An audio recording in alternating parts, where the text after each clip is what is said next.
Bon, ben. Alors, pardon.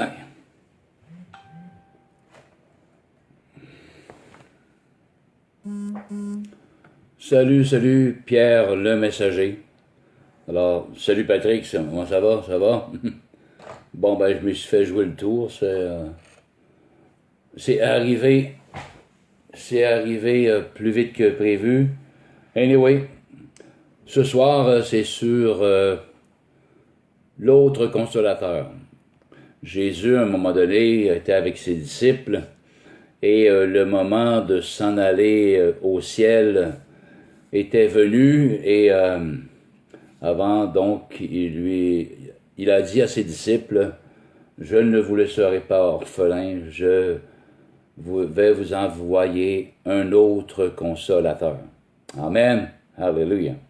Donc, je vous demanderai d'être patient, patiente, chers amis, frères et sœurs dans le Seigneur. Alors, c'est ça, le titre, c'est ça, « Je vous enverrai un autre consolateur. » Alléluia. Bien entendu, comme d'habitude, on va faire parler la parole de Dieu, la Sainte Bible. Alléluia. Donc, OK. Vous savez pourquoi Jésus, le téléchargement de la pièce jointe, en tout cas. Anyway, vous savez, les disciples de Jésus, bon, bien entendu, il y en avait au moins 12, et ces disciples-là ont cru en Jésus, OK? Et il était avec Jésus, Jésus était leur maître, eux, c'était les disciples de Jésus, bien entendu. Et donc, je vais tout simplement faire parler la parole de Dieu. OK? Ils étaient sauvés parce qu'ils avaient cru. Et c'est ce que la Bible nous dit.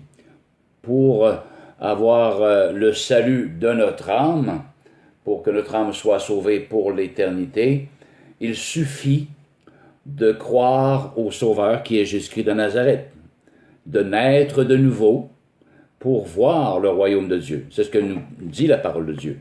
Il faut naître de nouveau. Et en Éphésiens 2:8, il nous est dit, c'est par la grâce que vous êtes sauvés, par le moyen de la foi. Et cela ne vient pas de vous, c'est le don de Dieu. Ce n'est pas par les œuvres, afin que personne ne se glorifie. Alors, une chose est claire et certaine, en parlant de Claire, allô, chère Claire, sois la bienvenue, amen, alléluia. Une chose est sûre et certaine, c'est que la Bible nous dit que le salut est gratuit.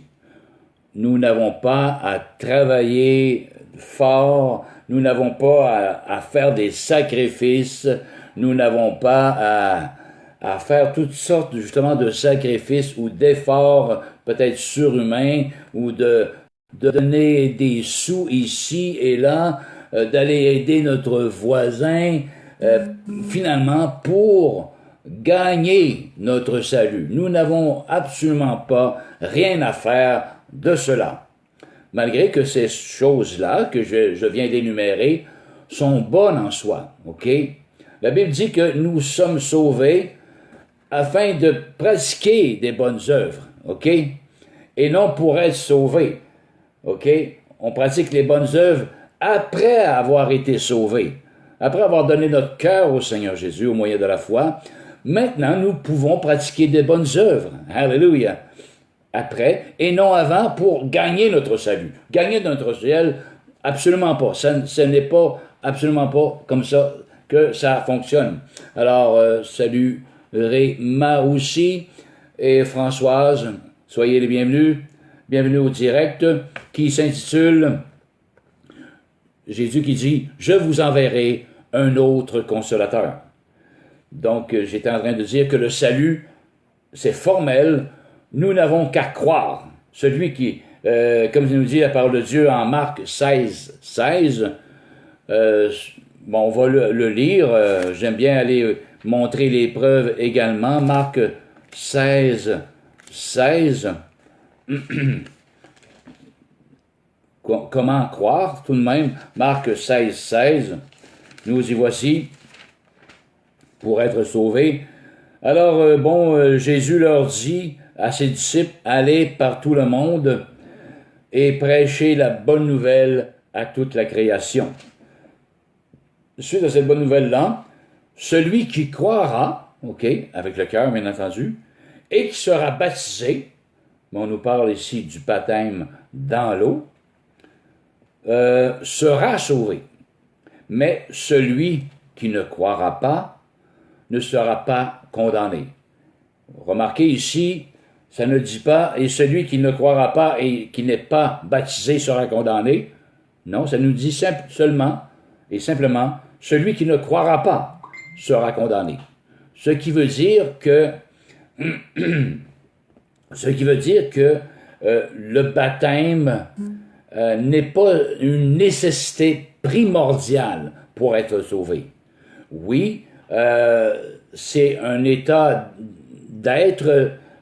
Maintenant que nous sommes sauvés, nous voulons démontrer publiquement, au moyen de la foi et au moyen de ce geste symbolique, de tremper notre corps dans l'eau et de ressortir purifié. Mais vraiment, c'est symbolique.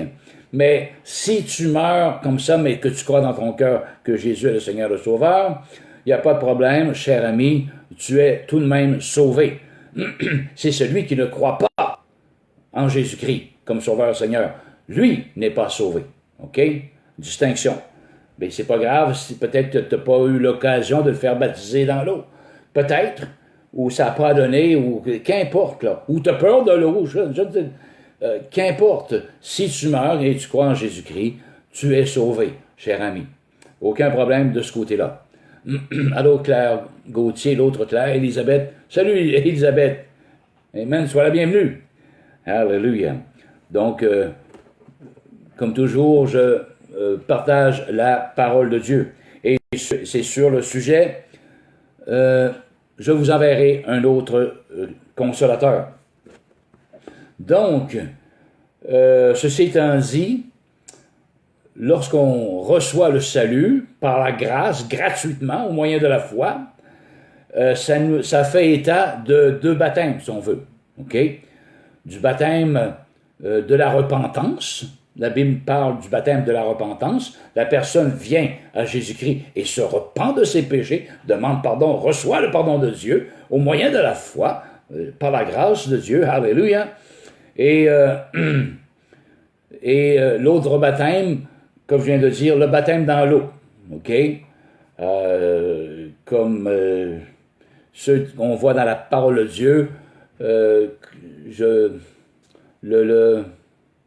celui qui est embarqué dans le char avec Philippe, là, je ne me souviens plus de son nom, là, l'Éthiopien, a entendu parler de Christ, et lui-même, l'Éthiopien, a eu le désir de se faire baptiser dans l'eau. Maintenant que je crois, que m'empêche-t-il d'être baptisé dans l'eau?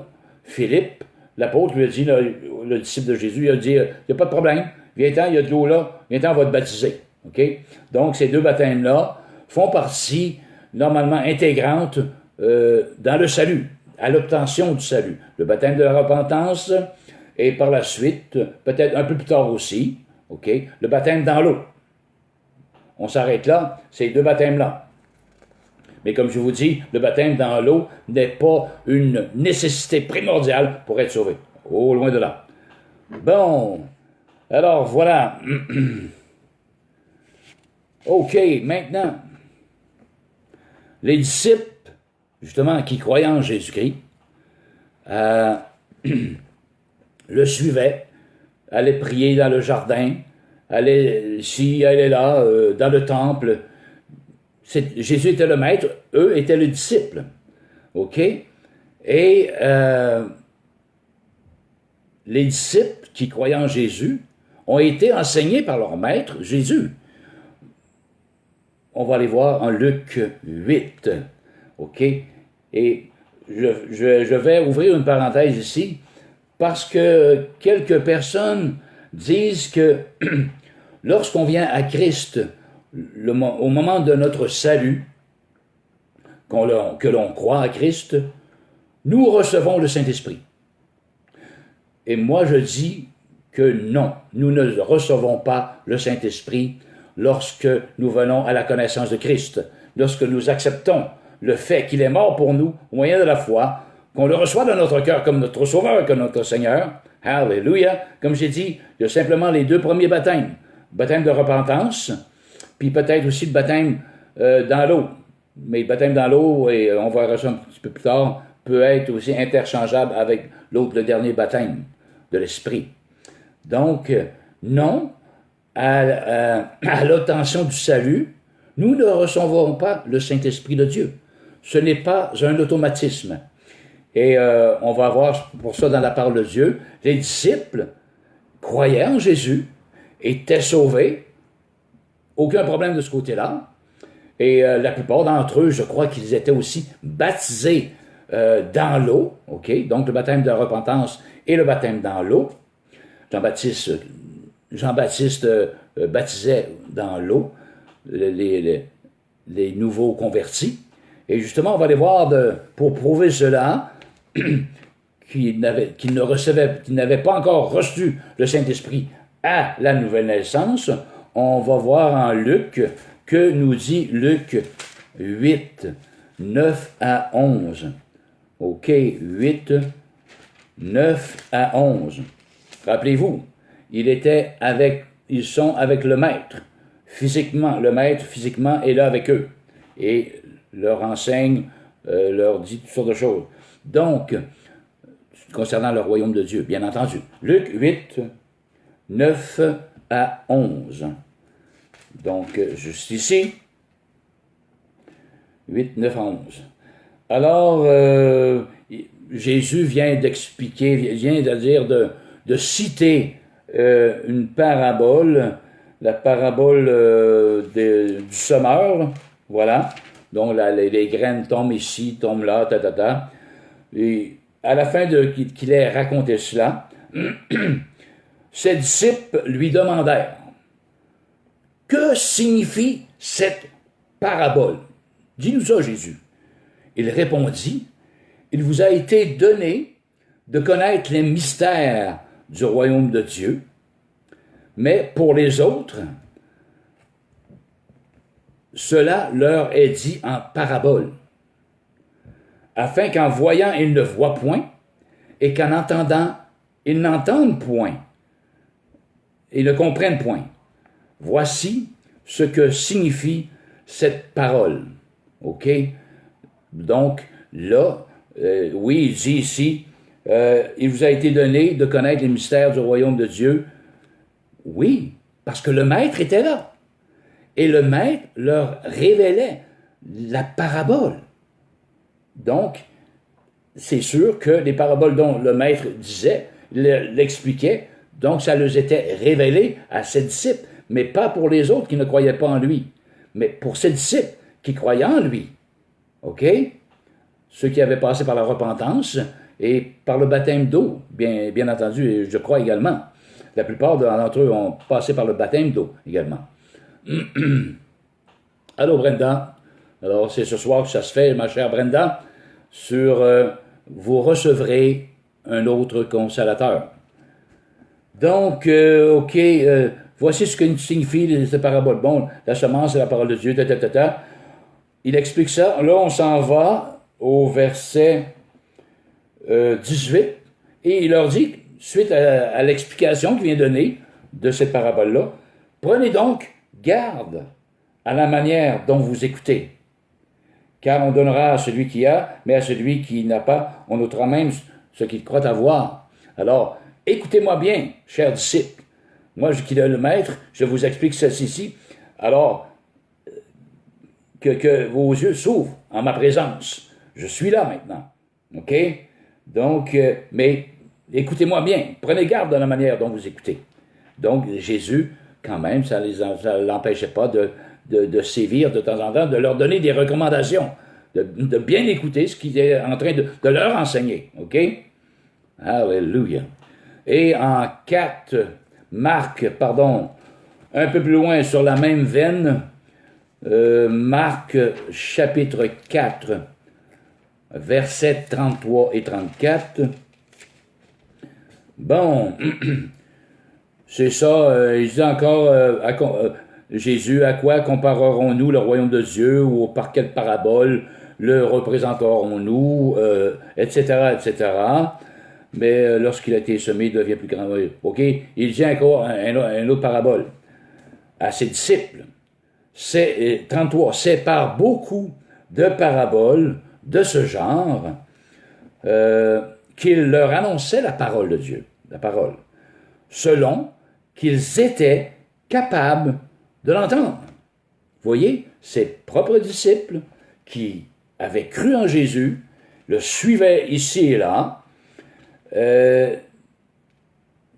Jésus parlait en parabole de ce genre-là, qui leur annonçait la parole selon qu'ils étaient capables de l'entendre.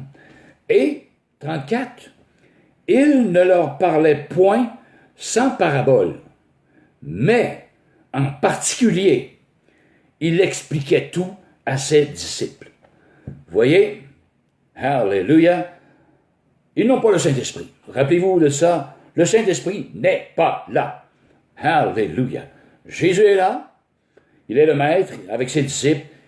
En particulier, il leur dit tout, il leur explique tout réellement, comment fonctionne la parabole, ce que ça veut dire. Vous voyez? Alléluia! Donc, en réalité, c'est Jésus qui avait le rôle du Saint-Esprit. Amen! Alléluia! OK! En particulier, justement, il expliquait tout à ses disciples. Puis même, ça nous dit, à un moment donné, en Luc 5, 34-35, d'autres disciples disent « Hey, comment ça, tes disciples, Jésus, eux ne jeûnent pas. » Les disciples d'autres, ils jeûnent, mais de Jean et les autres, mais tes disciples à toi ne jeûnent pas. On pourrait dire que c'est dans la même veine. Ben, il dit « Je suis là. » Ils n'ont pas besoin de jeûner, je suis là. Un jour viendra où je ne serai plus là, et alors ils jeûneront.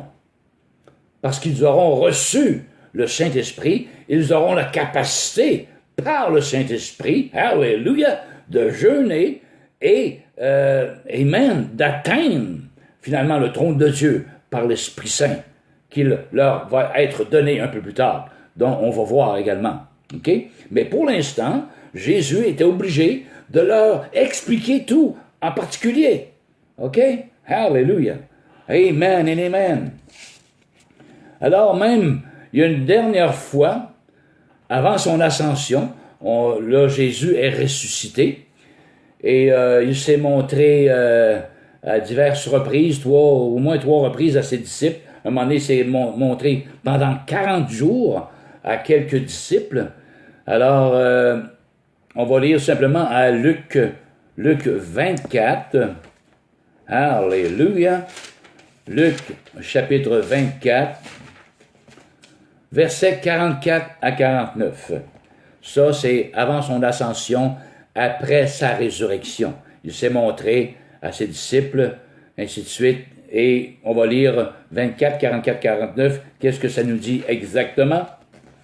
Donc, OK, puis là, il montrait des preuves que oui, c'est bien moi, regardez, mes mains sont trouées, mon côté est percé, c'est bien moi, oui. Ah oui, c'est toi, on le voit bien, Seigneur, blablabla. Bla, bla.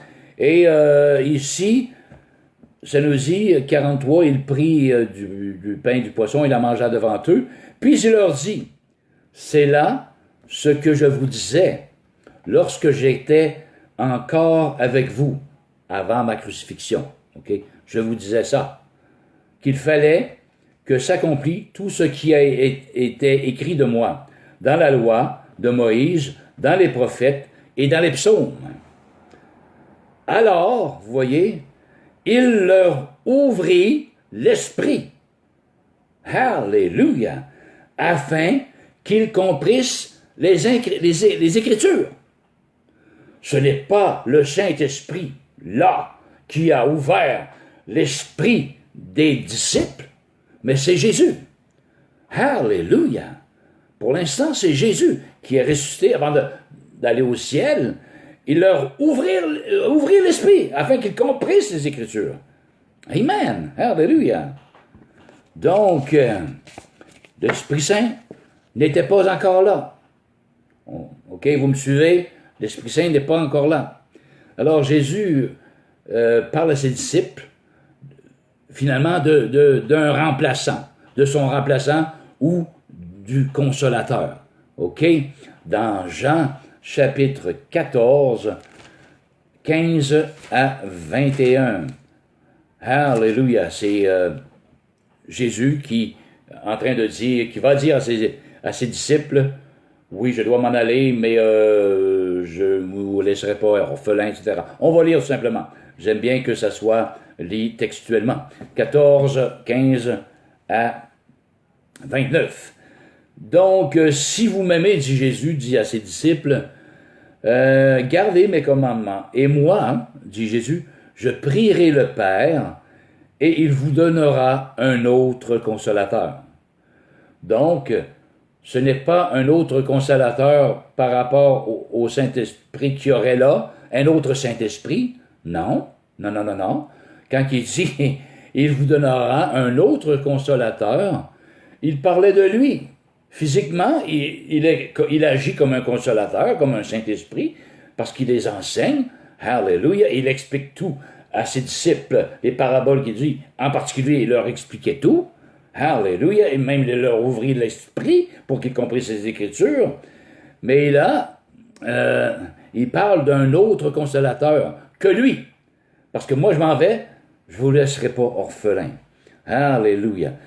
Donc, un autre consolateur, le Père vous donnera un autre consolateur afin qu'il demeure éternellement avec vous. Parce que moi, physiquement, je ne serai pas ici avec vous éternellement, physiquement parlant. OK? On s'entend bien? L'esprit de vérité que le monde ne peut recevoir parce qu'il ne le voit point et ne le connaît point. Mais vous le connaissez. Bien sûr, Jésus, le Saint-Esprit, c'est la même chose. Donc, d'une manière, à cause qu'ils connaissent Jésus-Christ de Nazareth, ils connaissaient quoi? Le Consolateur. Alléluia! Mais vous le connaissez car il demeure avec vous. Jésus est encore avec eux. Amen. Et il sera en vous. Oh, lorsque je serai parti, lui, l'autre consolateur, le vrai Saint-Esprit, va habiter en vous. OK? Présentement, je suis avec vous, il sera avec vous, mais il sera en vous lorsque je serai parti. Amen. Vous me suivez toujours, frères et sœurs, qui connaissez la parole de Dieu? Amen. Allô, Louisette? Sois la bienvenue au direct. Ce soir, c'est « Je vous enverrai un autre consolateur », le titre. Amen. Pardon. Oh, je continue, car il demeure avec vous, il sera en vous. Je ne vous laisserai pas orphelin. Amen. Je m'en vais, mais un instant, chers amis, mes disciples que j'aime tant, inquiétez-vous pas, je ne vous laisserai pas orphelin. Oui, je m'en vais, mais regardez ce que je vais faire. Je viendrai à vous, mais pas lui, le Saint-Esprit, si on veut. OK? Encore un peu de temps et le monde ne me verra plus. Parce que Jésus, dans peu de temps, il va disparaître, aller au ciel. Le monde autour, qui le connaissent, ne le verra plus, parce qu'il sera parti au ciel, physiquement parlant. Mais vous, mes disciples, vous me verrez. Alléluia. À cause du Consolateur qui l'enverra. Ils vont reconnaître Jésus-Christ de Nazareth, les enseignements qu'ils ont reçus, au travers de ce Consolateur-là, le Saint-Esprit, qui va venir habiter dans ces disciples-là. Amen. Alléluia. Vous me verrez, car je vis, et vous vivrez aussi au travers du Saint-Esprit. Alléluia. Je suis en mon Père. Vous connaîtrez que je suis en mon Père, que vous êtes en moi, et que je suis en vous. Celui qui garde mes commandements, qui a mes commandements et qui les garde, c'est celui qui m'aime. Et celui qui m'aime sera aimé de mon Père. Je l'aimerai et je me ferai connaître à lui. Alléluia. 14, 15 à 19, pardon. Donc là, c'est Jude, non pas l'Iscario, Jude lui dit, Seigneur, d'où vient que tu te feras connaître à nous et non au monde? Il se demandait comment ça va se faire, ce tour de magie-là. Une manière de parler, là. Alors Jésus lui répondit, si quelqu'un m'aime, il gardera ma parole. Et mon Père l'aimera, nous viendrons à lui, et nous ferons notre demeure chez lui. Moi et mon Père, alléluia, par le Saint-Esprit. Amen. Celui qui ne m'aime pas ne garde pas point mes paroles. Et la parole que je vous entendez n'est pas de moi, mais du Père qui m'a envoyé. Je vous dis ces choses pendant que je demeure avec vous. Il est encore là, avant qu'il monte. Mais le Consolateur, alléluia, l'Esprit Saint, le Consolateur, l'Esprit Saint, que le Père enverra en mon nom, vous enseignera toutes choses et vous rappellera tout ce que je vous ai dit. Voyez, Saint-Esprit ou Jésus, c'est la même chose. OK? Jésus doit s'en aller au Père. Maintenant, ils vont envoyer le Saint-Esprit et ce Saint-Esprit-là va se charger de rappeler aux disciples tout ce qu'ils ont reçu comme enseignement de Jésus. OK? Il va même dévoiler les choses à venir par le Saint-Esprit, nous dit elle-même la parole. Alors, Jésus, il continue, il vous rappellera tout ce que je vous ai dit, je vous laisse la paix, je vous donne ma paix, ne vous donne pas comme le monde donne, que votre cœur ne se trouble point et ne s'alarme point. Vous avez entendu que je vous ai dit, je m'en vais, et je reviens vers vous. Si vous m'aimiez, vous vous réjouiriez de ce que je vais au Père, car le Père est plus grand que moi.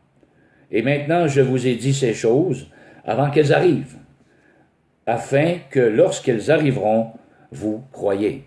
Alors, c'est ça, il s'en va, mais je reviens. Je m'en vais physiquement, mais je vais revenir sous forme du Saint-Esprit. Alléluia, cet autre consolateur dont le Père vous a promis. Amen à ses disciples, à ses croyants. Oh, hallelujah. Donc, et un peu plus loin aussi, en Jean 16, il va continuer à parler du consolateur, OK, et l'importance qu'il faut qu'il s'en aille, OK, vers le Père. Donc, 16, 5 à 31, soyez patients s'il vous plaît, merci. C'est un petit peu long, la lecture, mais on a besoin du contexte, OK? J'aime bien avoir un contexte global pour vraiment bien saisir le sens dont la parole veut s'exprimer, OK? Parce que ce n'est pas la pensée d'un homme, mais il faut que ce soit et demeure la pensée de Dieu. Amen, hallelujah. Pour ça qu'il est bon d'avoir le contexte du global, amen, de la rubrique, le contexte de la lecture. OK, 16, 5 à 31, qu'est-ce que ça nous dit? Alors, c'est ça, Jésus qui continue. Maintenant, je m'en vais vers celui qui m'a envoyé, vers le Père. Et aucun de vous ne demande « Où vas-tu? » Alléluia. Mais parce que je vous ai dit ces choses, la tristesse a rempli votre cœur. Cependant, je vous dis la vérité. Il vous est avantageux que je m'en aille, car si je ne m'en vais pas, le Consolateur, encore une fois, le Saint-Esprit, ne viendra pas vers vous. Oui, moi je suis ici, mais moi, lorsque je serai parti, vous n'aurez plus de Consolateur, OK? Vous allez être un petit peu perdu, je ne serai plus là physiquement. Alors, c'est la raison pour laquelle il vous est avantageux que je m'en aille vers le Père pour vous envoyer l'autre Consolateur, justement. Amen, hallelujah. Et quand il viendra, ce Consolateur-là, il convaincra le monde en ce qui concerne le péché, la justice et le jugement. En ce qui concerne le péché, parce qu'il ne croit pas en moi, la justice, parce que je vais au Père et que vous ne me verrez plus, le jugement, parce que le prince de ce monde est jugé. Alléluia. Donc, je vais en passer quelques bouts. Bon, quand le Consolateur sera venu, l'Esprit de vérité, il vous conduira dans toute la vérité, car il parlera pas de lui-même, mais il dira tout ce qu'il aura entendu et vous annoncera aussi les choses à venir. Vous voyez, c'est important d'avoir le Saint-Esprit. Mais pour l'instant, encore là, Jésus n'est pas monté vers le Père et après sa résurrection. Donc, les disciples n'ont pas encore ce consolateur, n'ont pas reçu le Saint-Esprit de Dieu. Ils sont sauvés, ni plus ni moins. Par contre, ils ont passé par le baptême de leur repentance, ils sont repartis de leurs péchés, et la plupart d'entre eux ont passé aussi par le baptême d'eau, ok? Mais n'ont pas reçu le Saint-Esprit encore.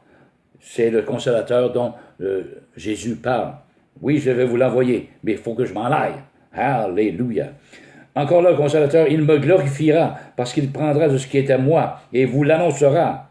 Tout ce que le Père est à moi, tout ce que le Père a est à moi. C'est pourquoi j'ai dit qu'il prend de ce qui est à moi et qu'il vous l'annoncera, parce qu'en même temps, il va vous annoncer les choses du Père, parce que Jésus et le Père sont ensemble. Alléluia. Encore un peu de temps et vous ne me verrez plus physiquement. Et puis encore un peu de temps et vous me verrez sous la forme du Consolateur, sous la forme du Saint-Esprit. Parce que je vais au Père. Là-dessus, quelques-uns de ses disciples dirent entre eux, que signifie ce qu'il nous dit? Encore un peu de temps et vous ne me verrez plus. Et puis encore un peu de temps, vous me verrez. Il était un peu ébranlé par ces paroles-là. Ben voyons, ben tu t'en vas, ben tu te restes. C'est quoi, là? Tu t'en vas, tu restes là-bas, tu reviens. Il me semble de voir un peu les disciples un peu confus. Ben, c'est qu'est-ce qu'il veut dire? Encore un peu de temps, vous ne me verrez plus. Ben, encore un peu de temps, vous me verrez. Ça, il devait se dire, ben, décide-toi, Seigneur, Maître, c'est quoi tu veux dire exactement? on l'imagine un petit peu, la confusion qui peut avoir régné lors de ces paroles-là, dites par le Maître. Alléluia. Il disait donc que signifie ce qu'il a dit. Bon, encore un peu de temps.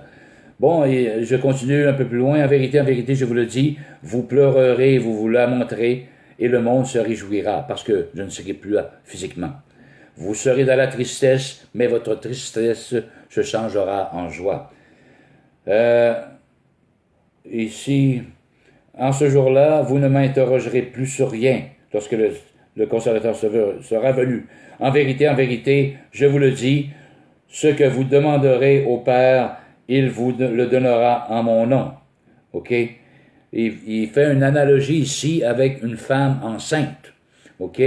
Oui, la femme enceinte, elle est sur le bord d'accoucher, elle est dans les douleurs, dans le tiraillement et en travail, etc., etc. Donc, il y a un temps d'attente.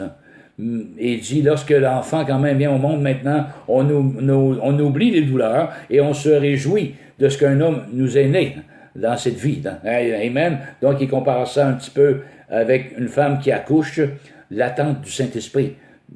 Il dit à ses disciples, ben, c'est comme la femme qui va accoucher, mais à un moment donné, vous allez oublier votre tristesse et votre tristesse se changera en joie lorsque vous recevrez ce Saint-Esprit si précieux. Alléluia. Donc, je continue. Jusqu'à présent, vous n'avez rien demandé à mon nom. Demandez et vous recevrez afin que votre joie soit parfaite. Bon, etc., etc. Le Père lui-même vous aime parce que vous m'avez aimé et que vous avez cru que je suis sorti de Dieu. Je suis sorti du Père, je suis venu dans le monde maintenant. Je quitte le monde et je vais au Père. Un peu plus loin, maintenant, nous savons que tu sais toutes choses et que tu n'as pas besoin que personne t'interroge. C'est pourquoi nous croyons, dit les disciples, que tu es sorti de Dieu. Jésus leur répondit, vous croyez maintenant? Alléluia. Donc, il nous a encore parlé de l'importance qu'il avait, Jésus, de quitter ses disciples pour aller vers le Père, afin finalement de leur envoyer cet autre consolateur, ce que le Père avait promis, parce que le Saint-Esprit est une promesse. Le Saint-Esprit n'était pas inclus, alléluia, dans le salut. Vous me suivez bien? Selon ce que je lis ici dans la parole de Dieu et dans le contexte, le Saint-Esprit n'est pas inclus dans le salut. Il croit, comme peut-être plusieurs d'entre vous pouvez croire, vous avez cru en Jésus comme votre Sauveur, votre Seigneur. Vous êtes pardonné de tous vos péchés. Alléluia. Vous avez passé donc par le baptême de la repentance. Vous êtes repenti de vos péchés. Et même peut-être plusieurs d'entre vous êtes passés par le baptême d'eau. Amen. Alléluia. Mais vous n'avez pas reçu le Saint-Esprit. Mais vous êtes sauvés tout de même. OK? Ces disciples-là, lorsqu'ils étaient avec Jésus, ou Jésus était avec eux, ils étaient là. Ils étaient sauvés. Ils avaient l'assurance de leur salut. Amen. Alléluia. Mais n'avaient pas reçu le Saint-Esprit, l'autre consolateur, parce qu'il n'était pas encore donné, parce que Jésus est encore avec eux. Amen. Alléluia. Donc, le Saint-Esprit est une promesse, est basé sur une promesse de Dieu. Alléluia. Amen. Donc, c'est ça, Jésus, il s'est montré ça, on a lu ça tantôt. OK. À un moment donné, dans Jean 20, OK, Jean 20, 19 à 22, versets 19 à 22, ça nous dit le contexte. Le soir de ce jour, qui était le premier de la semaine, les portes du lieu où se trouvaient les disciples, c'est après la résurrection de Jésus, ça, étant fermées à cause de la crainte qu'ils avaient les Juifs, Jésus vint, se présentant au milieu d'eux, et leur dit, « La paix soit avec vous. » Alléluia. Allô, Nancy? Sois la bienvenue. Ce soir, le direct, c'est je vous enverrai un autre consolateur. Amen. Alléluia. Donc, Jésus vint se présenter, la paix soit avec vous. Donc, vint. Et quand il dit cela, il leur montra ses mains. OK, une preuve, oui, et son côté. Les disciples furent dans la joie en voyant que c'était le Seigneur. Jésus dit de nouveau, « La paix soit avec vous. Comme le Père m'a envoyé, moi aussi je vous envoie. » Après ces paroles, il souffla sur eux et leur dit, « Recevez le Saint-Esprit. » Et non, ils n'ont pas reçu le Saint-Esprit après qu'il ait soufflé sur ses disciples. OK? C'était un geste symbolique, significatif, symbolique qui voulait dire, vous avez une promesse, mes disciples, Dieu vous a promis quelque chose, le Saint-Esprit, que vous allez recevoir dans peu de temps. Alléluia, si vous faites ce que je vous dis de faire. Donc, recevez le Saint-Esprit. C'est un geste tout à fait symbolique, alléluia, qui pouvait encourager les disciples justement à faire ce que Jésus dit de faire, d'aller dans la chambre haute et d'attendre la promesse. Amen. C'est un encouragement, ni plus ni moins, ce geste symbolique-là. Mais ils n'ont pas reçu le Saint-Esprit-là, à ce moment-là. Et pourtant, quelques-uns m'ont déjà dit, il y a un bon bout de temps de ça, « Ah oui, ils ont reçu le Saint-Esprit à ce moment-là. » Non. Hey, non. Amen. On a lu le contexte. Alléluia, vous me suivez bien? Amen. OK, donc c'est un geste symbolique. Recevez le Saint-Esprit. Amen. Ici, une attestation de Jean le Baptiste en Matthieu 3. Qu'est-ce que nous dit Jean? Matthieu 3. Il va comme rectifier les choses. Alléluia. Dire qu'est-ce qu'il en est de lui et qu'est-ce qu'il en est de Jésus, le Seigneur, par rapport au baptême. 3:11. Amen, amen. Alors Jean, dans le désert, il disait donc, déjà la cognée est mise à la racine des arbres. Tout arbre donc qui ne produit pas de bons fruits sera coupé et jeté au feu. Et il continue, moi, Jean-Baptiste, je vous baptise d'eau. Amen. Pour vous amener à la repentance. Baptême de repentance, baptême d'eau, c'est similaire. Alléluia. Amen. Vous comprenez ce que je veux dire, ce que la parole de Dieu veut dire. Baptême de repentance et baptême d'eau. Mais celui qui vient après moi, alléluia, est plus puissant que moi, et je ne suis pas digne de porter ses souliers. Lui, amen et amen, il vous baptisera du Saint-Esprit et de feu. Il ne dit pas, il vous baptisera dans son Saint-Esprit, parce qu'il n'est pas là, le Saint-Esprit. Il va vous baptiser du Saint-Esprit. Il va vous donner son Saint-Esprit, parce que vous ne l'avez pas. Et le feu qui accompagne ce Saint-Esprit, tout à la fois. Vous allez le recevoir. Alléluia! Il a son vent à la main, il nettoiera son air, il amassera son blé de le grenier, mais il brûlera la paille dans un feu qui ne s'éteint point. Alléluia! Donc, Jean le Baptiste vient de rectifier la chose. Il dit, moi, je vous baptise d'eau. Amen! C'est ma charge, c'est mon mandat de vous baptiser d'eau, de vous amener à la repentance. Alléluia! Mais celui qui vient après moi est beaucoup plus grand et plus puissant que moi. Lui, sa charge est de vous baptiser du Saint-Esprit et de feu. Amen! Voyez, baptême d'eau, baptême de repentance et baptême du Saint-Esprit et de feu. Alléluia! Que Jésus fait. Jean-Baptiste baptise d'eau, Jésus baptise du Saint-Esprit et non dans le Saint-Esprit. Alléluia! Amen. Merci Jean pour cette rectification bien importante, Jean le Baptiste. Amen. Et là, à un moment donné, Jésus, dans Acte 1, OK, là, il n'est pas tout à fait encore parti, notre Jésus, avant son ascension, c'est ça, c'est tout de suite, pratiquement avant son ascension au ciel vers le Père. Encore une fois, en Acte 1, 3 à 9, il dit ça à ses disciples. Et après qu'il eut souffert, Jésus, il leur apparut vivant et leur en donna plusieurs preuves, se montrant à eux pendant 40 jours et parlant des choses qui concernent le royaume de Dieu avec ses disciples.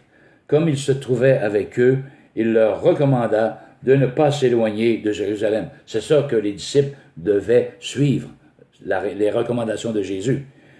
OK, ne vous éloignez pas de Jérusalem, mais d'attendre ce que le Père avait promis, ce que je vous ai annoncé, leur dit-il.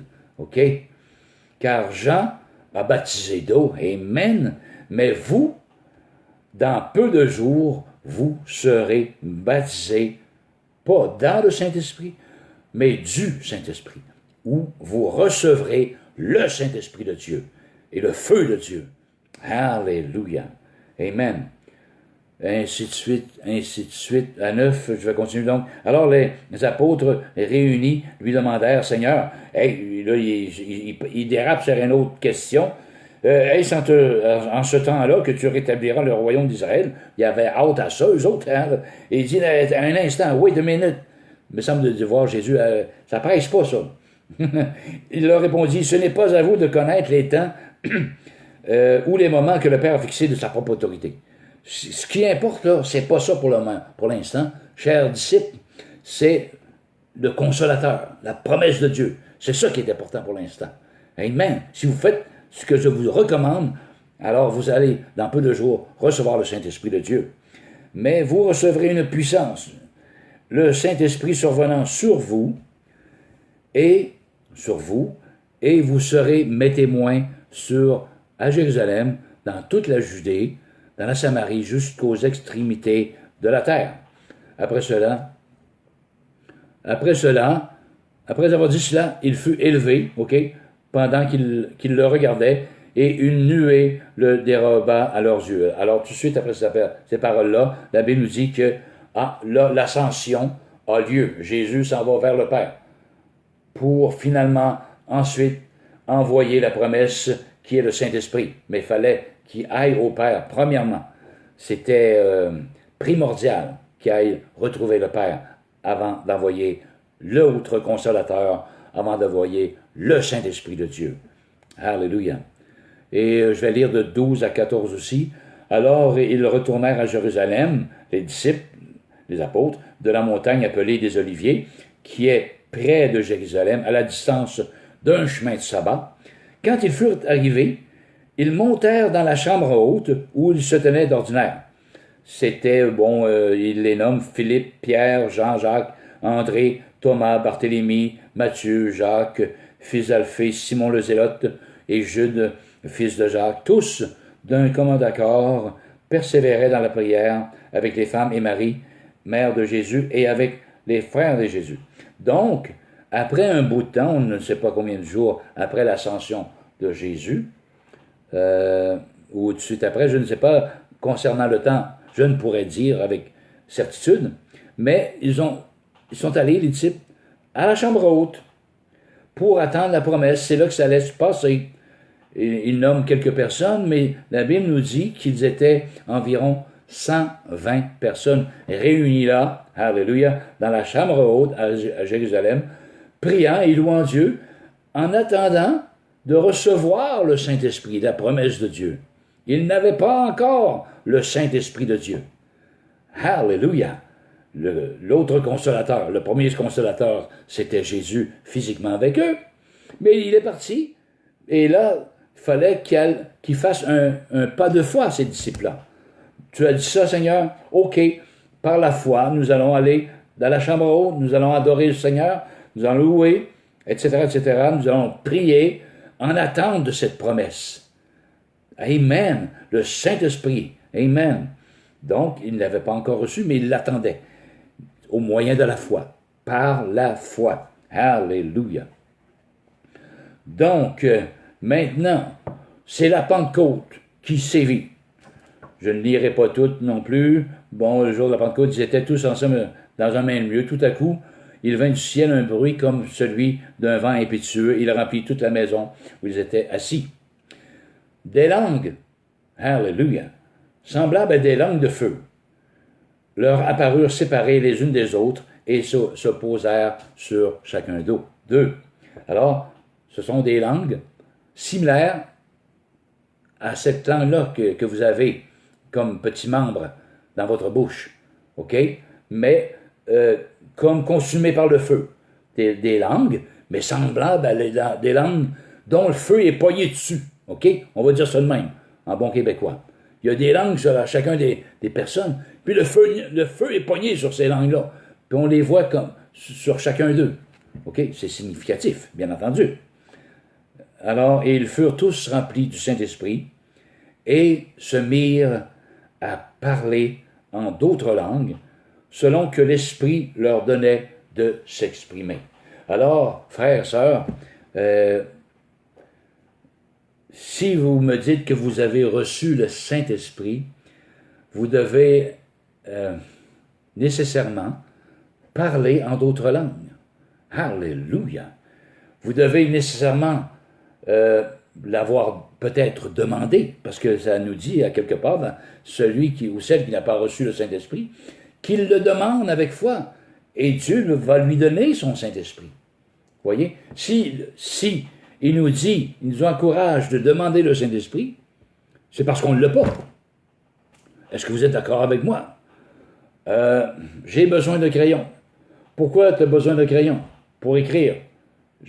Pourquoi? Pour écrire, j'en ai pas. Ah, tu n'as pas de crayon? Ben oui, je te demande un crayon.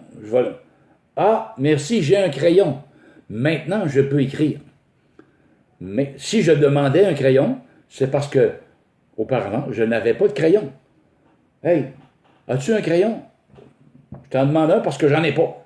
C'est la même chose. Si tu demandes le Saint-Esprit à Dieu, c'est parce que tu n'as pas le Saint-Esprit. Tu es sauvé. Tu es né de nouveau. Hallelujah. Amen. Peut-être baptisé d'eau, mais tu n'as pas baptisé du Saint-Esprit. Tu n'as pas reçu le Saint-Esprit de Dieu. Parce que ça se reçoit, une promesse qui se reçoit au moyen de la foi. Hallelujah. Ils furent tous remplis, ils furent tous remplis du Saint-Esprit. Ils se mirent à parler en d'autres langues. Et ça nous dit qu'il y avait beaucoup d'êtres humains, oui, d'hommes, de femmes qui séjournaient à Jérusalem cette journée-là. OK? Et même la Bible nous spécifie que c'était des hommes pieux qui sont venus à Jérusalem séjourner, de toute race, de toute langue, crétois, ça nous l'est dit ici, Parthèse, Mède, Élamite, ceux qui habitent la Mésopotamie, la Judée, la Cappadoce, le Pont, la Phrygie, ainsi de suite. Alors, c'est toutes sortes de races, de de territoires voisins, OK, de Jérusalem. Plusieurs nations étaient réunies, mais la plupart étaient des hommes pieux. Ça nous spécifie, ce sont des hommes pieux. Alors, Dieu avait déjà son plan. Il a envoyé son Saint-Esprit sur les 120 personnes, et je crois que les 120 personnes ont tous été baptisés du Saint-Esprit. Amen. Je le crois, sincèrement. Alors, c'était dans le plan de Dieu. Et Dieu a fait en sorte que, étant donné qu'il y avait beaucoup de nationalités qui séjournaient là, c'était tous des Galiléens qui étaient rassemblés, les 120 personnes, qui parlaient galiléen, mais Dieu a permis qu'ils aient la diversité des langues, qui est un don de l'Esprit de Dieu. Dieu a permis que ces 120 personnes-là parlent le langage de ces nations, des gens du dehors. Alléluia. Et les gens du dehors, par les fenêtres, entendaient « Hey, il parle en arabe, je suis arabe. » Il parle en arabe des merveilles de Dieu. Et un autre, il parle en crète, je suis crétois, je reconnais ma langue. Ainsi de suite. OK? Des merveilles de Dieu. C'était permis de Dieu d'envoyer le Saint-Esprit, mais avec la diversité des langues, pour qu'ils puissent parler différentes langues, pour toucher les cœurs des hommes pieux qui étaient déjà là. Alléluia! Et Pierre, mais il y en a d'autres qui disaient « Oh, ils sont pleins de vin doux, ils sont sous. » Ben oui, ils sont sous. Parce que vous savez, il y aura toujours des moqueurs. Même dans l'Église de Dieu, il y a des moqueurs. Lorsqu'ils entendent ou qu'ils savent que des personnes qui parlent en langue, ils disent c'est du charabia, c'est du blablabla, ça vient du diable. Il y a des moqueurs. Ce sont des moqueurs, même au sein de l'Église de Dieu. Malheureusement, ils n'ont pas expérimenté ce Saint-Esprit. Ils n'ont pas reçu ce véritable Saint-Esprit dans leur vie pour se moquer comme ça. Malheureusement. Alléluia. Donc, c'était permis de Dieu. C'est ça, il y en a qui disent « Ah, ils sont sous, Alors, Pierre est sorti à l'extérieur, l'apôtre Pierre, et a discouru par rapport à Jésus. Bon, ce que vous entendez, c'est le prophète Joël a prophétisé. Dans les derniers jours, vos fils et vos filles prophétiseront, vous recevrez une puissance du Saint-Esprit, et ainsi de suite, ainsi de suite.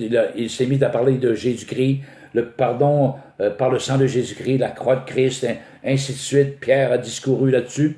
Et ça nous dit que les gens qui étaient dehors eurent le cœur vivement touché. Et ils ont dit à l'apôtre Pierre, mais que devons-nous faire? Alléluia! Donc, Pierre explique, sous l'onction du Saint-Esprit, ce qu'ils doivent faire, de se repentir de leurs péchés, de leur vie au Seigneur, ainsi de suite, de délaisser leur mauvaise vie, leur mauvaise voie, alléluia, ainsi de suite, ainsi de suite.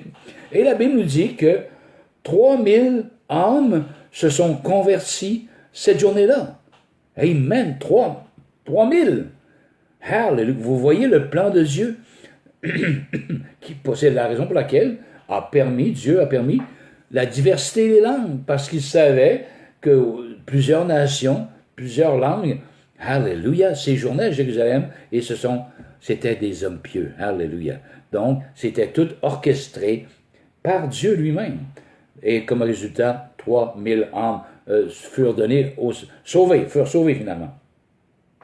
J'avais une autre chose ici, Acte 2, si on va un petit peu plus loin. Acte 2, 32, 33.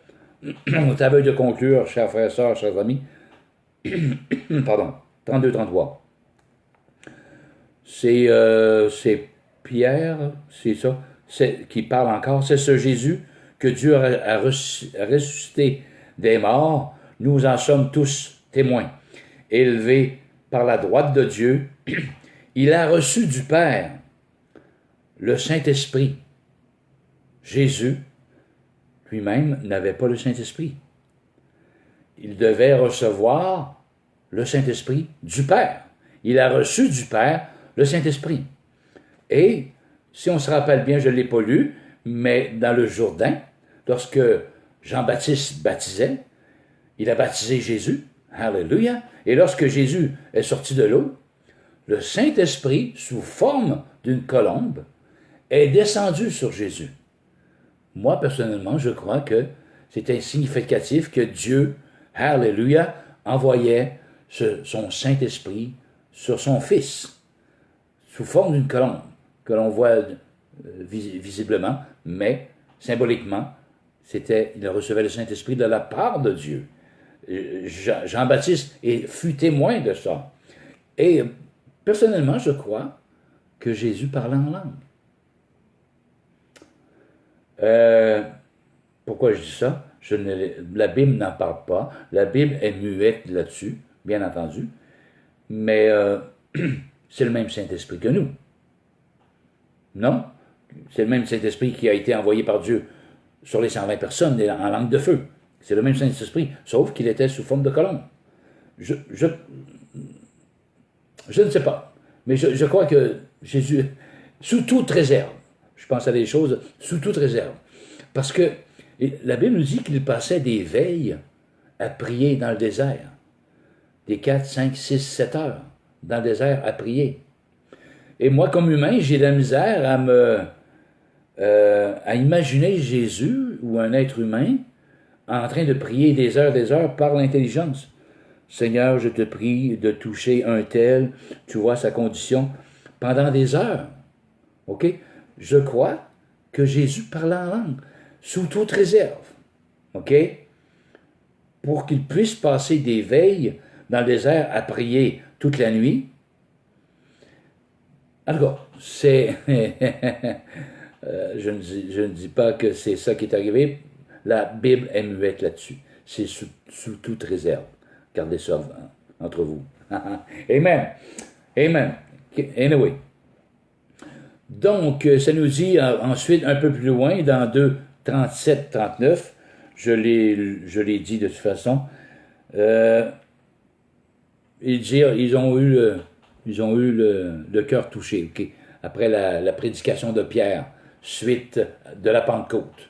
OK? Donc, comme conclusion, OK, conclusion. Pourquoi c'est si important de recevoir le Saint-Esprit de Dieu? Jacques, je conclus avec ça.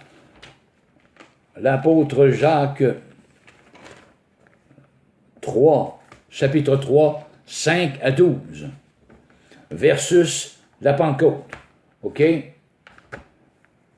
Parce que Jacques aussi va nous parler de la langue. Et dans Acte 2, dans la Pentecôte, ça nous parle de la langue. Je vais lire 5 à 12. Jacques il dit, la langue aussi est un feu. Vous voyez, tantôt on a dit que des langues semblables à des langues de feu se furent posées sur la tête ou sur les personnes qui étaient réunies dans la chambre haute. Des langues semblables à des langues de feu. Jacques nous dit ici, la langue aussi est un feu. Mais cependant, il nous parle de la langue naturelle, la langue non régénérée par le Saint-Esprit. OK? La langue aussi est un feu, c'est le monde de l'iniquité. C'est plein de péchés.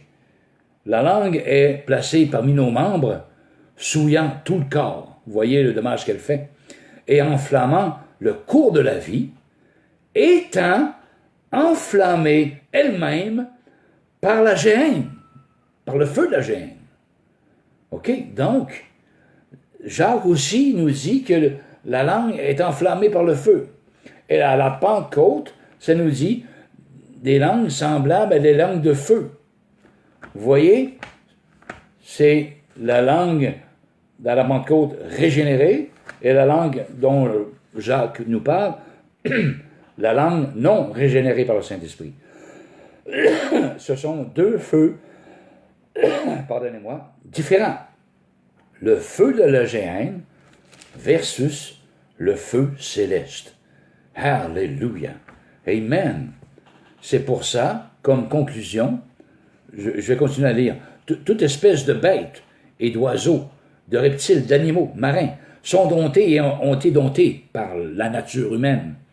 Mais la langue, aucun homme ne peut la dompter. C'est un mal qu'on ne peut réprimer elle est pleine d'un venin mortel. Oh, hallelujah, la langue naturelle, elle est pleine également d'un venin mortel. Amen. Par elle, nous bénissons le Seigneur, notre Père, et par elle, nous maudissons les hommes faits à l'image de Dieu. Alors, de la même bouche sortent la bénédiction et la malédiction. Il ne faut pas, mes frères, qu'il en soit ainsi. La source fait-elle jaillir par la même ouverture l'eau douce et l'eau amère? Absolument pas. Un figuier, mes frères, peut-il produire des olives ou une vigne des figues? De l'eau salée ne peut pas non plus produire de l'eau douce. C'est un ou c'est l'autre. Hallelujah. Donc, comme conclusion, comme croyants, amen, à la parole de Dieu, nous avons besoin de recevoir le Saint-Esprit de Dieu. Et malheureusement, j'ai constaté depuis un bon bout de temps qu'il n'y a pas beaucoup de croyants qui sont nés de nouveau, qui croient en Christ, qui ont été baptisés dans l'eau, mais n'ont pas reçu le Saint-Esprit de Dieu, n'ont pas été baptisés du Saint-Esprit de Dieu. Baptême de repentance, baptême d'eau, baptême du Saint-Esprit, ou recevoir le Saint-Esprit de Dieu. Amen. Parce que le feu de Dieu est plus puissant que le feu de la géhenne, sur la même langue. Alors, c'est pour ça, lorsque notre langue est en feu pour Christ, c'est le feu céleste qui saisit notre langue humaine. Donc, lorsque nous pratiquons par le Saint-Esprit, la Bible dit que celui qui parle en langue s'édifie lui-même. Alors, lorsque nous pratiquons ces langues-là, nous nous édifions, hallelujah, et plus le feu de Dieu brûle sur notre langue, et brûle à ce moment-là le feu de la géhenne. Amen. Il faut renverser, faut que le feu de Dieu soit plus fort, renverse le feu de la géhenne, afin qu'il n'y ait pas n'importe quelle sottise qui puisse sortir de notre langue. Hallelujah. Comme chrétien, on entend bien souvent des personnes, vous les entendez parler, et c'est facilement détectable. Tu peux deviner que cette personne-là n'a pas reçu le Saint-Esprit de Dieu. Ou s'il l'a reçu, hallelujah, a oublié de s'édifier lui-même. Amen. C'est parce que si on néglige ça, bien, la nature humaine a tendance à revenir. Hein? C'est le monde de l'iniquité, la langue. C'est le feu de la géhenne qui est attaché à notre langue. Alors, si on ne pratique pas par le Saint-Esprit nos langues, on ne laisse pas sortir le feu du Saint-Esprit, ou on ne laisse pas couler les eaux vives, hallelujah, donc nous ne nous édifions pas nous-mêmes. On a besoin de s'édifier nous-mêmes, non seulement lire de la parole de Dieu, mais il faut s'abreuver de la parole de Dieu, il faut aussi s'édifier soi-même. Et vous, chers frères, chères sœurs, qui n'avez pas encore reçu le Saint-Esprit de Dieu, vous n'avez besoin. Amen. Vous avez besoin du Saint-Esprit de Dieu. Hallelujah. Recherchez pas le parler en langue. Aspirez aux dons les meilleurs. Aspirez de recevoir ce Saint-Esprit de Dieu. Les personnes qui ont été dans la chambre haute, ils ont suivi les recommandations de Jésus et ils ont été là au moyen de la foi. Par la foi, ils ont attendu la promesse de Dieu, le Saint-Esprit venant sur eux, patiemment. Mais ils avaient foi, ils ont persévéré dans la foi, dans la prière, dans la louange, les 120 personnes. Et finalement, ils ont reçu le Saint-Esprit de Dieu. Il sera en vous. Amen. Il était avec vous, il est avec vous, et il sera en vous. Amen. Et vous, frères et sœurs, qui n'avez pas encore reçu ce merveilleux Saint-Esprit de Dieu, vous pouvez le recevoir. Mais il faut réellement avoir faim et soif. Et malheureusement, plusieurs d'entre vous avaient été mal enseignés dans des genres d'église où on ne parle pas du Saint-Esprit, dans des genres d'église où on tait, on ne parle pas du baptême du Saint-Esprit, on ne parle pas du don des langues, on ne croit pas nécessairement au miracle, on ne croit pas, donc on n'en parle pas. Et si vous êtes né de nouveau dans cette église-là, eh bien, vous grandissez dans cette église-là sans recevoir le Saint-Esprit. C'est malheureux, mais c'est ça. Allô, Alain? Amen, sois le bienvenu. On a presque fini, alléluia, oui, coucou. On a presque fini, mais tu auras l'occasion de revisionner cette capsule vidéo. Je crois qu'elle est quand même assez longue. Anyway, ça n'arrête plus, à un moment donné, ça n'arrête plus. Donc, voilà, frères et sœurs, surtout, qui connaissez le Seigneur, vous êtes sauvés. Même si vous n'avez pas le Saint-Esprit de Dieu, vous êtes sauvés. Alléluia. Amen. Vous avez donné votre cœur au Seigneur. Vous avez reçu le pardon de Dieu par le sang de Jésus-Christ. Alléluia. Vous êtes né de nouveau. Amen. Vous êtes ressuscité. Amen dans votre cœur. Mais il vous manque le Saint-Esprit, qui est une promesse. Alléluia. Je le répète, quand on reçoit le salut de Dieu, le Saint-Esprit n'est pas là automatiquement. Il faut le demander au Père, il faut avoir une grande faim, une soif de le recevoir au moyen de la foi. Et vous le recevrez. Et vous parlerez en d'autres langues, comme il est tellement mentionné dans la parole de Dieu. Alléluia. Acte 9 ou 19, les 12 hommes, je finis par ça, les 12 disciples nouvellement convertis à Christ, depuis combien de temps, je ne sais pas, ont rencontré l'apôtre Paul à Éphèse. Alléluia. Et ils avaient entendu prêcher quelqu'un qui, je crois, ce quelqu'un-là avait seulement passé par les eaux du baptême, et non par le baptême du Saint-Esprit. Mais il prêchait, et ainsi de suite. Et ces 12 personnes-là, donc, n'ont pas reçu le Saint-Esprit. Et donc, ils rencontrent Paul à Éphèse. Paul leur demande à ces 12 personnes-là, est-ce que lorsque vous avez cru, OK, avez-vous reçu le Saint-Esprit en même temps, ou pratiquement? Ben, ces gars se regardaient, as-tu reçu de quoi, tu sais? As-tu reçu le Saint-Esprit dont Paul parle? Non? Toi, le bout, as-tu reçu non? Fait qu'ils ont dit à Jésus, à l'apôtre Paul, nous n'avons même pas entendu parler qu'il y ait un Saint-Esprit. Ils n'ont même pas entendu parler. Mais ils étaient sauvés, c'était des disciples de Jésus. Amen. Vous voyez? Donc, on peut être sauvé sans avoir reçu le Saint-Esprit ou le baptême du Saint-Esprit et non dans le Saint-Esprit. C'est vraiment la réception du Saint-Esprit. Et vous allez savoir si quelqu'un a reçu le Saint-Esprit de Dieu. Vous allez savoir si quelqu'un est baptisé du Saint-Esprit de Dieu. Vous allez voir qu'il parle en langue. Alléluia. Vous ne pouvez pas être baptisé du Saint-Esprit et ne pas parler en langue. Je le maintiens toujours, c'est une impossibilité. Salut fiston, Isaac. C'est une impossibilité. Vous ne pouvez pas avoir reçu le Saint-Esprit de Dieu sans parler en langue. Parce que quelqu'un m'a déjà dit, oui, je suis baptisé du Saint-Esprit, mais je ne parle pas en langue. Je n'y crois pas. C'est tellement trop biblique à chaque fois que quelqu'un recevait le Saint-Esprit de Dieu dans Actes des Apôtres, Corneille, les 12 hommes, Simon, le magicien, a été témoin aussi que quelques Samaritains avaient reçu le Saint-Esprit et les entendaient parler en langue. Je ne vois pas nulle part quelqu'un qui ait reçu le Saint-Esprit et qui n'a pas parlé en langue. Allez, anyway. Et pour ça, par la suite, quand ça nous dit de prier par l'Esprit, bien c'est de prier par les langues. Alors, frères et sœurs qui n'avaient pas encore reçu ce merveilleux Saint-Esprit de Dieu, vous manquez énormément.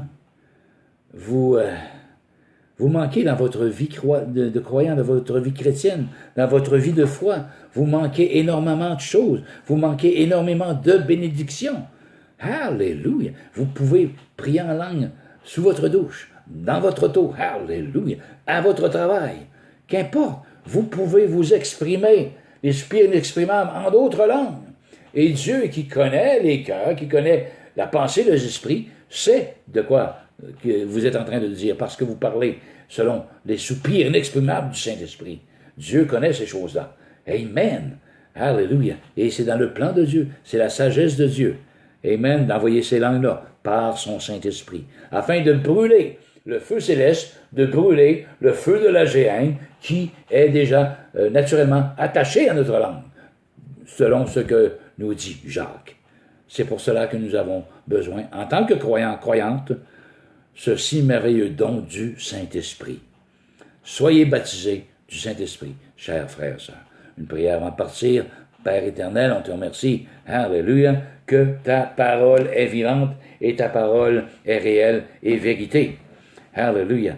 Donc, les frères et sœurs qui n'auraient jamais expérimenté le don du Saint-Esprit, le baptême du Saint-Esprit, eh bien que tu puisses mettre en eux une faim, une soif, alléluia, de justement d'aspirer aux dons les meilleurs. J'ai besoin du Saint-Esprit de Dieu pour me diriger. Alléluia. Pour m'édifier moi-même par les langues. Alléluia. J'ai besoin du don du Saint-Esprit de Dieu pour marcher, amen, d'une manière dans la lumière et que ma lumière luise. Amen. Encore plus. Alléluia. Et que je puisse témoigner au nom de Jésus-Christ de Nazareth avec puissance par justement ton Saint-Esprit qui parlera au travers de nous. Oh, alléluia. Touche mes frères, mes sœurs maintenant, qu'ils aient une faim de soif dans leur cœur. Amen. D'être baptisés, d'être saisis par ton Saint-Esprit de Dieu. Amen. Alléluia. C'est mon souhait le plus cher maintenant pour mes frères, mes sœurs, qui ne l'auraient jamais expérimenté à cause d'un enseignement, alléluia, qui est erroné ou quoi que ce soit concernant le Saint-Esprit de Dieu. Amen. Alors ici, Pierre le messager, je vous dis à une prochaine. Et si vous avez des commentaires ou quoi que ce soit, vous pouvez l'écrire suite à cette vidéo-là, cette capsule vidéo. Et si vous voulez discuter avec moi, aucun problème, je suis ouvert à tout commentaire. Amen. Soyez bénis. Sachez une seule chose, chers amis, frères et sœurs, c'est que Dieu vous aime et que je vous aime tout autant. Amen. Pierre le messager. Soyez bénis. À la prochaine. Amen et amen. Amen. Merci, Nancy. Bye-bye. Amen.